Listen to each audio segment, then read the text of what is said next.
शेख हसीना वाजिद के अंडरगारमेंट्स तक लूट लिए। लोग आराम से लूटपाट मचा रहे हैं। पर्सनल यूज किए जाने वाली चीजें, उनके अंडरगारमेंट्स, उनके ब्लाउज उनके बाहर लेके आए, उनकी नुमाइश की प्रॉपर हो रही ना करे अगर वो वहाँ पे मौजूद हुई तो पता नहीं यूथ उनके साथ और क्या करते। मुझे लगता है कि अगर वो वहाँ पे मौजूद होती तो उनके कपड़े तक फाड़ दिए जाते, क्योंकि वो लोग अगर उनके अंडरगारमेंट्स लेके बाहर लहरा सकते हैं तो अगर as a girl, as a female, as a mother मैं अगर बात करूँ तो ये मनाजिर देखकर जो है मुझे कब कभी तारी होगी कि बहुत सारे लोग जो किचन से खाना पैक करके लेकर जा रहे हैं, मिठाइयों के डब्बे खोल खोल के खा रहे हैं। ये पढ़े लिखे जाहिलों वाली हरकतें करना। टेम्पल को अटैक किया गया जिसका नाम श्री कृष्णा टेम्पल है। इसी तरह हिंदू फैमिलीज के घरों में। जय हिंद दोस्तों आप देख सकते हैं इस वीडियो में पाकिस्तानी न्यूज एंकर बाहर के लोगों से बात कर रही हैं। जो फीमेल है वो बात कर रही है तो बोल रही है कि जो शेख हसीना जी हैं पूर्व पीएम वहाँ की, बांग्लादेश की, तो वहाँ के घर में घुसकर लूटपाट की गई। वहाँ तक तो ठीक थी, लेकिन उनके प्राइवेट कपड़ों को बाहर निकाल के दिखाया गया, वीडियो बनाया गया। तो ये बहुत ही डरावने वाली बात है। उनके साथ भी कुछ भी हो सकता था, लेकिन वो उससे पहले वहाँ से निकल गए। बिल्कुल सही है। ये जितने भी स्टूडेंट नहीं, ये एक जाहिल गंवार आतंकवादी है। इनको तो गोलियों से मार देना चाहिए, क्योंकि वो उनकी माँ की उम्र के, लेकिन उनको ये भी शर्म नहीं आ रही है कि उनके ही कौम जो लोग आपको टहलते हुए और आराम करते हुए सामान चोरी करते हुए दिखा रहे हैं, ये कोई चोर लुटेरे नहीं है, बल्कि ये बांग्लादेश के आम लोग हैं। लेकिन जिस घर से ये सामान चुरा रहे हैं वो बिल्कुल भी आम घर नहीं है, बल्कि 5 अगस्त से पहले ये बांग्लादेश का सबसे हाई सिक्योरिटी वाली घर था।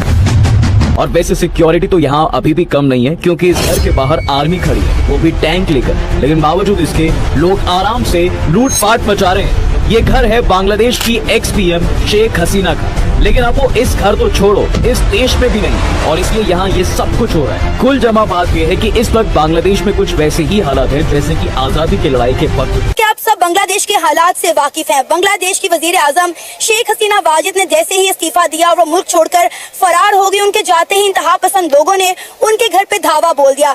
जिसके हाथ में जो आया उसने लूट लिया। उनका फ्रिज, उनका टीवी, एसी, टेबल, यहाँ तक कि उनके पालतू जानवरों को भी ना छोड़ा गया। शर्मनाक हरकत तब देखने को सामने आई जब वहाँ की यूथ ने, वहाँ के इंतहा पसंद लोगों ने शेख हसीना वाजिद के अंडरगारमेंट्स तक लूट लिए। उसका नाम है मैम आपका हमारा क्या कहेंगे इस सारे सुनेरियो पर? देखें, हम मानते हैं कि बांग्लादेश की यूथ जो है वो अपनी गवर्नमेंट के खिलाफ उठ खड़ी हुई। पहली बात है, जब मैंने ये वाकया सुना, मेरे कानों तक ये पहुंचा है, मेरी आंखों ने जब ये सोशल मीडिया पे देखा गर्दिश होते हुए, तो सबसे पहले मैंने यही सोचा कि वाह यार, स्टूडेंट्स ने बहुत अच्छा काम किया। लाइक उन्होंने अपने राइट के लिए, अपने हक के लिए आवाज उठाने के लिए पूरा झुरमट, जितने भी स्टूडेंट्स, जितनी भी यूथ थी, सारी बाहर निकली है।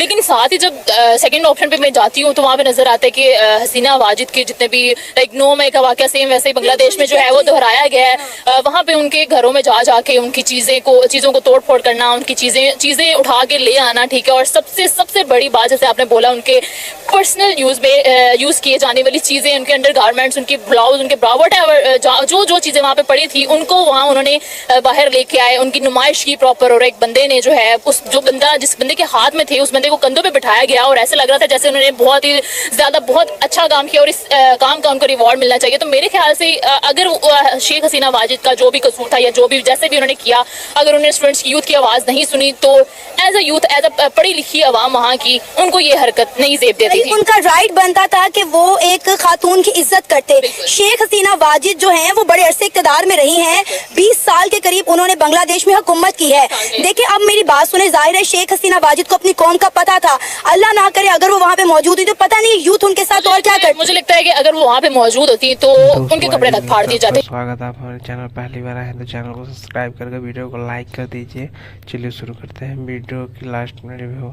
वीडियो में हमने देखा कि पाकिस्तानी एंकर है जो बात कर रही है बांग्लादेश के बारे में, जहाँ बांग्लादेश में अराजकता फैल रही है उसके बारे में हम बात करते हैं। बता रही है कि वहाँ पर क्या क्या चल रहा है, क्या क्या हो रहा है। तो इसमें साफ जाहिर होता है कि वहाँ के लोगों की मानसिकता क्या है। और वहाँ के कुछ लोगों के ऐसा कमेंट आ रहे हैं कि हम पाकिस्तान के साथ हैं, लेकिन उनको ये नहीं पता जब बांग्लादेश में पाकिस्तानी अत्याचार करे तो उनके बहन बेटियों के साथ तो भारत ने ही उनकी मदद की थी, लेकिन वो ये भूल गए हैं। और वो ये भूल के वहाँ के जो हमारे यहाँ गांधी जी हैं, उनके यहाँ वो थे, मुझे नाम याद नहीं आ रहा, उनके पुतले को तोड़ दिया गया, हवा में गले में फंदे लगा कर लटकाया जा रहा है।